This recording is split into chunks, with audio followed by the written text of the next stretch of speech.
Hey, Miss Monahan here from a Viking museum in Norway, Scandinavia, where the Vikings originated. And I am in front of this ship, and I am going to put it around so that you can see it. I'll give you a quick shot of it, and then we'll talk for a bit, okay? Let's see.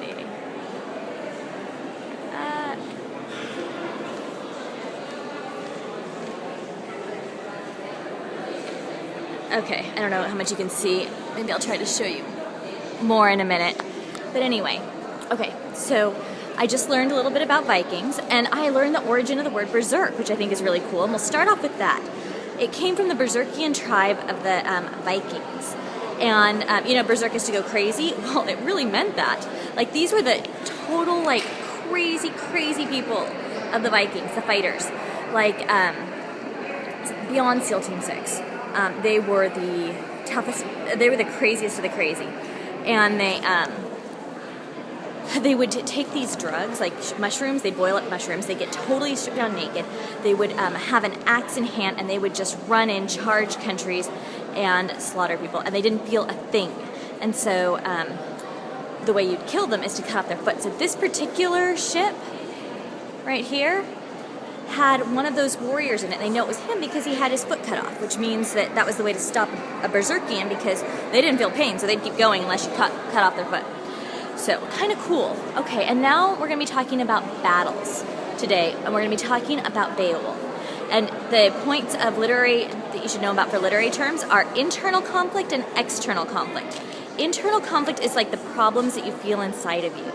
External conflict are the problems that you face there. So in literature, there are always both of them. There's always some kind of problem they need to overcome, like literally. They either need to get to the store to buy something, or they need to slay a dragon, as is the case here.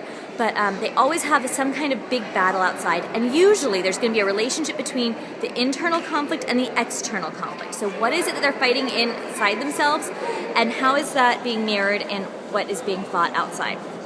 So this one, the internal conflict is that at this point, with Beowulf, the play starts out, with the king dying on a ship like this, and Beowulf takes over when he's a young chap, and then he goes through and he slays a whole bunch of monsters, Grendel and his mom, and you should totally read it if you like Game of Thrones, Lord of the Rings, anything by J.R.R. Tolkien, or any of Star Wars, even any of those great battle stories. This is the start of them all. You need to read Beowulf. And I'm going to give you a spoiler because I'm going to read you the ending right now. And at the end of his life, Beowulf has battled all these battles. Then he's ruled in peace for a long time. So anytime you see a war or a battle in literature, yes, it is wars and battles. But not all of you will go out and fight actual wars and battles. But you'll all have battles in your own life. So I want you to metaphorically apply it to the battles that you have. Whether the battle is trying to the battle of getting into college, the battle of overcoming a tyrannical teacher, or whatever it is. Apply it to that. So here is the internal battle with Beowulf right now, because he's older. And it's hard for you guys as teenagers to understand, but he had been the strongest, the toughest. He'd been on top of the game. He was the best of the best. And now he's getting older, and he's maybe losing it. And it's hard to be the best of the best. I don't care what anyone says. It's great. It's wonderful. But it's also scary, and people are always trying to take you down. You are always on the lookout. He's always been the toughest. And then he comes up against this dragon at the end of his, when he's much older, 50 years of reigning in peace. And here is the Seamus Heaney translation. And you should definitely get the Seamus Heaney translation. But it's, hard by the rock face, that hale veteran, a good man who had gone repeatedly into combat and danger, and come through, saw a stone arch and a gushing stream that burst from the barrow, blazing and wafting a deadly heat. It would be hard to survive unscathed near the horde, to hold firm against the dragon in those flaming depths. Then he gave a shout. The Lord of the Geats unburdened his breast and broke out in a storm of anger. Under the grey stone his voice challenged and resounded clearly. Hate was ignited. The horde guard recognized a human voice.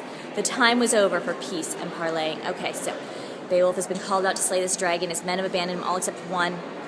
These two little people are up against this big, horrible dragon. And Beowulf's done amazing things in the past, but now he's old. And he's wondering, perhaps internally, do I still have it?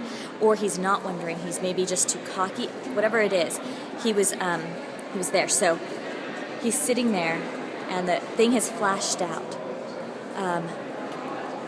Parlaying forth in a hot battle fume, the breath of the monster burst from the rock. There was a rumble underground, down there in the barrow. Beowulf, the warrior, lifted his shield. The outlandish thing writhed and convulsed vehemently, turned on the king, whose keen-edged sword, an heirloom inherited, an ancient right, was already in hand.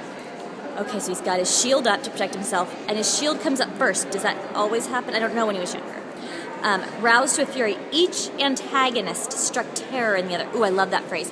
Each antagonist struck terror in the other. Because we think of the dragon, of course, as the antagonist. That's the opposite. That's the enemy of the protagonist. And we always think of ourselves as the protagonist, and we are in our own lives, but are we the antagonist in someone else's life? He was the antagonist to the dragon. Always remember that you may be the antagonist to the dragon. I don't know if that's empowering or not, but keep it in mind. And are you the antagonist in someone else's life? Whose life are you the antagonist in? Do you want it to be that way? Consider these things. Unyielding. The lord of his people loomed by his tall shield, sure of his ground, while the serpent looped and unleashed itself. Swaddled in flames, it came gliding and flexing and racing towards its fate. So the serpent just races towards its fate.